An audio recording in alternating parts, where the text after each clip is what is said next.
Yang lagi cari mobil mendingan sekarang deh daripada kalian kena pajak option atau malah sudah kena.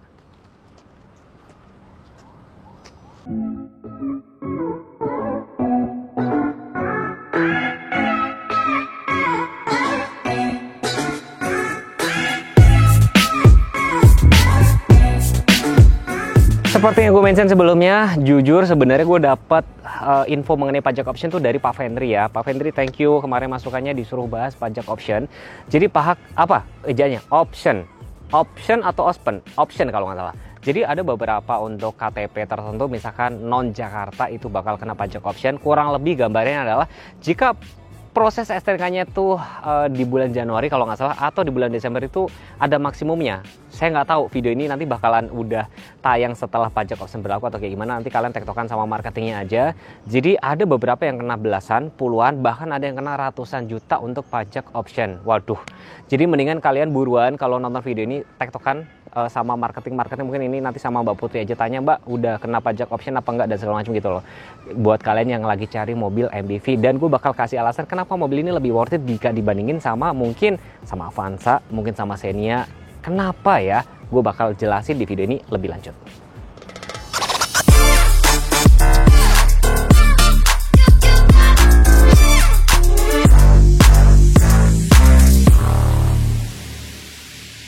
Pajak STNK-nya kok murah loh guys, 3.400.000. Buat gambaran aja, ini adalah kelasnya tuh MPV kelasnya sama Avanza sama Xenia. Buat gambaran juga, mobil gue itu RAS tahun 2021, lebih tua kan, itu pajaknya kena 4 juta. Tapi kan kelasnya memang SUV. Dan ini kalau kalian beli XL7 juga lebih mahal. Makanya mungkin ini salah satu alasan kenapa kalian harus ambil R3, kenapa nggak XL7.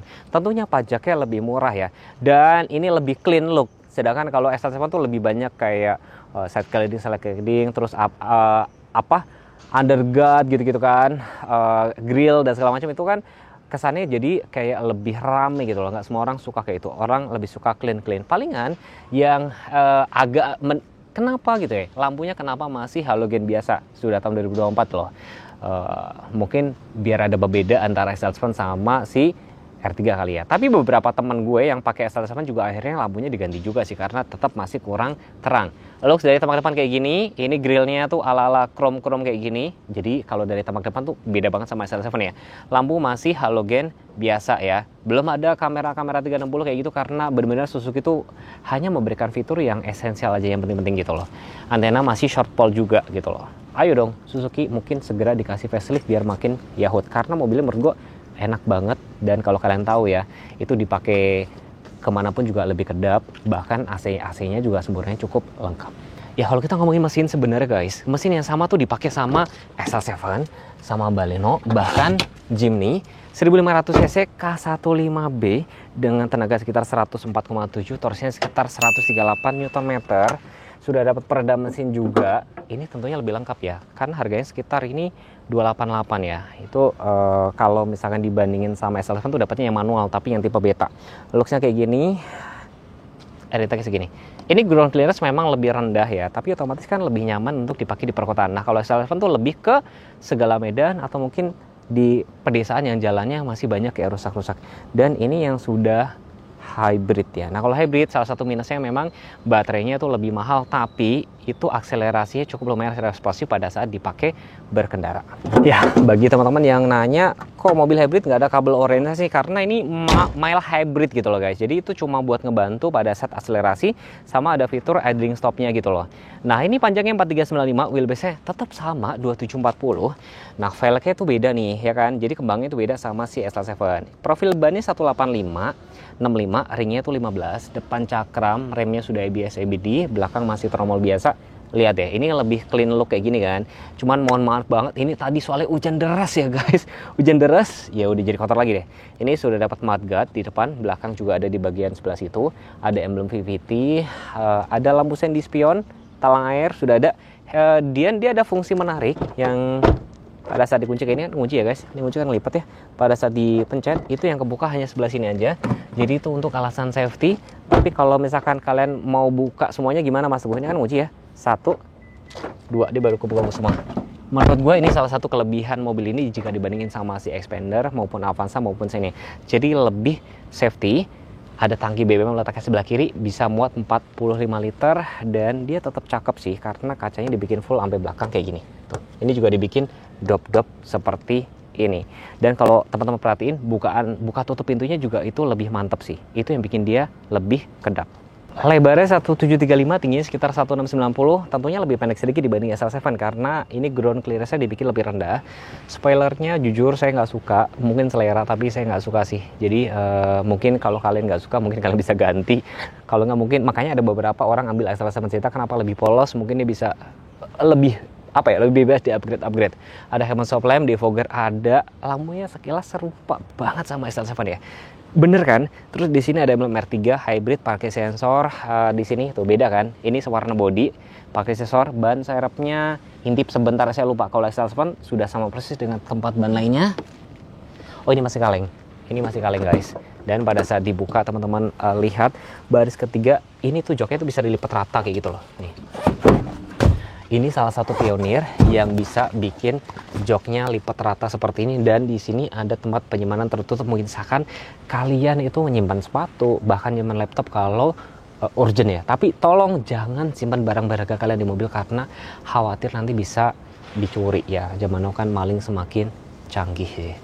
Dan terbukti mobil-mobil lain juga pada ikutan baris ketiga dilipat rata, bahkan termasuk tempat penjaga ini. Gue ingat banget ya, Expander, terus Stargazer, Avanza aja ikut-ikutan kayak dia. Nah, Bapak Ibu Suzuki Lover, sedang banyak promo di akhir tahun 2024 ini. Kita ada DP mulai dari DP 10%, kemudian kita ada program cash bertahap. Wah, keren banget. Lalu kita juga ada promo-promo menarik lainnya, terutama untuk Bapak Ibu yang mau proses cepat di bulan Desember ini. Kita akan ada tambahan-tambahan bonus, baik itu voucher dan lain-lainnya. Bapak Ibu, kita juga melayani untuk test drive. Unit test drive kita cukup banyak, dan untuk variannya kita ada mulai dari XL7, bahkan ada Jimny. Kemudian juga ada unit-unit lainnya. Jadi untuk Bapak Ibu yang punya waktu kosong bisa mampir ke Suzuki SBT Pulau Gadung, temui Putri, atau tidak ada waktu ke sini nggak usah khawatir karena saya akan berkunjung atau datang ke kantor maupun ke rumah Bapak Ibu untuk test drive bareng. Oke, untuk info lebih lengkap, lebih jelas, Bapak Ibu bisa hubungi Putri di 081388325502 atau bisa langsung datang ke dealer Suzuki Sejahtera Buana Trada Pulau Gadung, temui Putri. Kita bisa melayani untuk pembelian cash maupun tukar tambah. Ditunggu.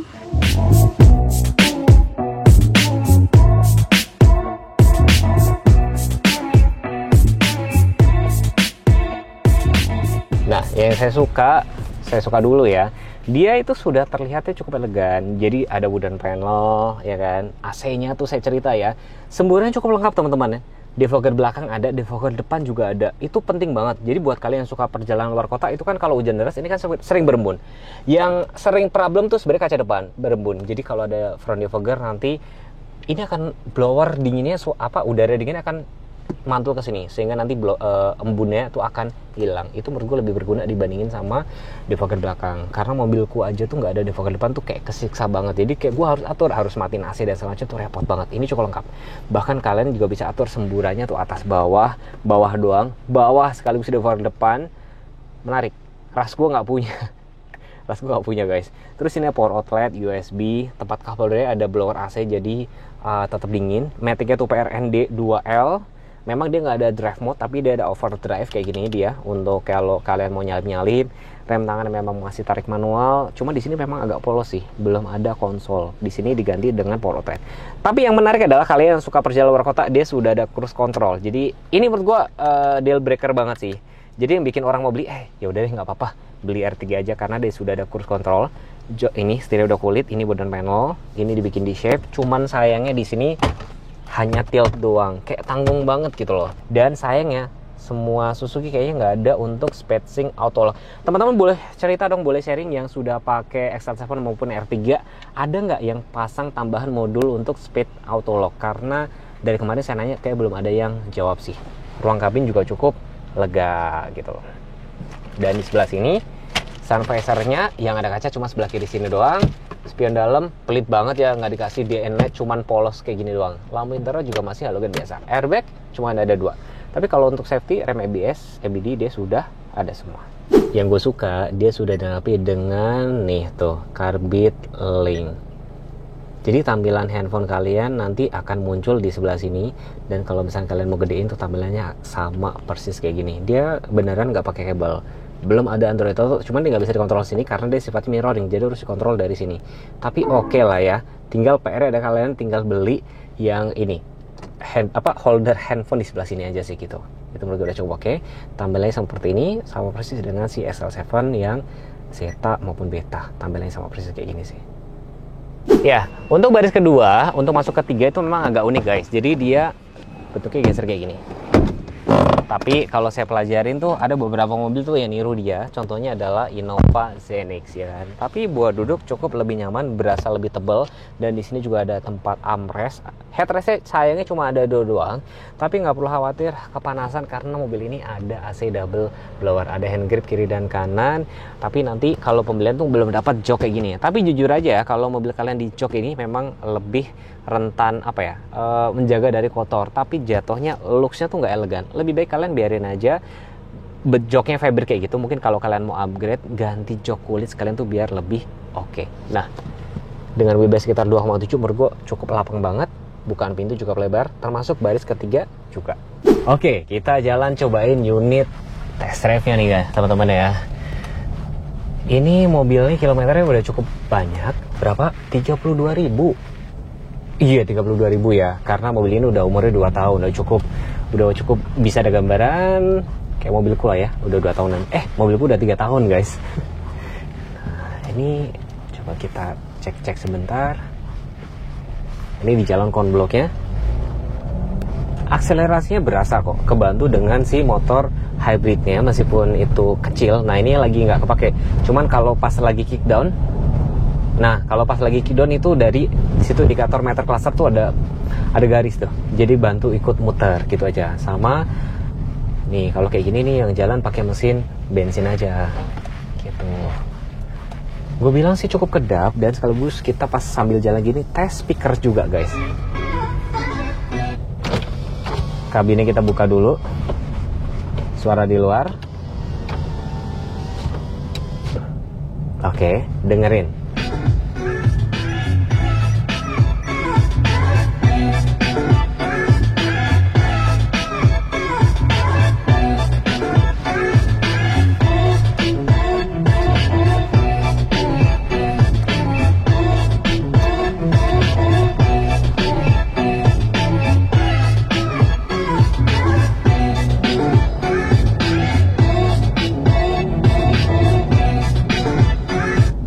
Gimana?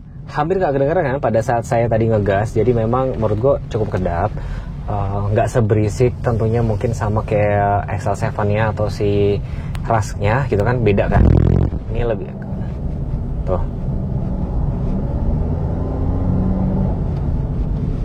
Remnya juga cukup empuk. Nah untuk beberapa kayak brand yang kemarin gue cobain tuh, itu ada yang remnya tuh terlalu ngagetin, itu nggak nyaman. Kalau ini menurut gue masih cukup nyaman. Dan kalau sebenarnya kalau kita ngomongin hybrid, memang di atas kertas tuh nggak banyak perbedaan untuk tenaga maupun torsi sih memang. Karena memang nggak sesignifikan itu. Bahkan termasuk konsumsi BBM yang kemarin gue pakai XL7 sekalipun, itu cuman ketemu, memang sempat 1:18 pada saat di MBZ. Cuman pada akhirnya karena kita idling tuh lumayan ngabisin bensin loh, bener. Even mobil apapun itu ya. Jadi akhirnya terakhir kebentuk 1:15 ya, termasuk cukup irit. Karena gue pakai Rusk kemarin terakhir ke Gunung Lawu itu 1:14-an juga sih gitu loh. Padahal itu nggak ada idling-idlingan. Jadi sebenarnya siapa pembeli R3 ini? R3 adalah yang mungkin orang cari mobil keluarga harian dalam kota gitu ya, bisa ambil ke sini. Tapi kalau misalkan pengen cari yang segala medan, pada lari ke XL7 sih gitu. Overall mobil ini worth it to buy, nggak worth it to buy, karena paling yang jadi catatan adalah dia sudah dilengkapi dengan AC semburannya cukup lengkap, terus ruangan kabin cukup lega, AC dingin. Paling catatan adalah kenapa dia belum dilengkapi dengan spacing auto lock, itu doang sih yang jadi catatan.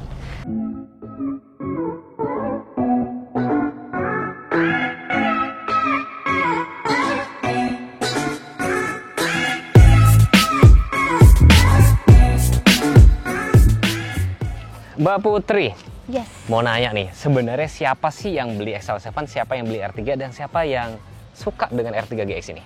Oke, kalau untuk segmennya R3 sendiri, siapa pembelinya? Saya. Oh, salah.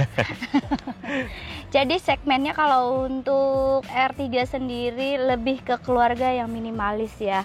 Rata-rata keluarga-keluarga kecil yang masih ya kurang lebih punya anak usia-usia 10 sampai 15 tahun, satu atau dua orang anak. Kemudian pemakaian yang memang rutinitas pemakaiannya itu dalam kota, ya. gitu.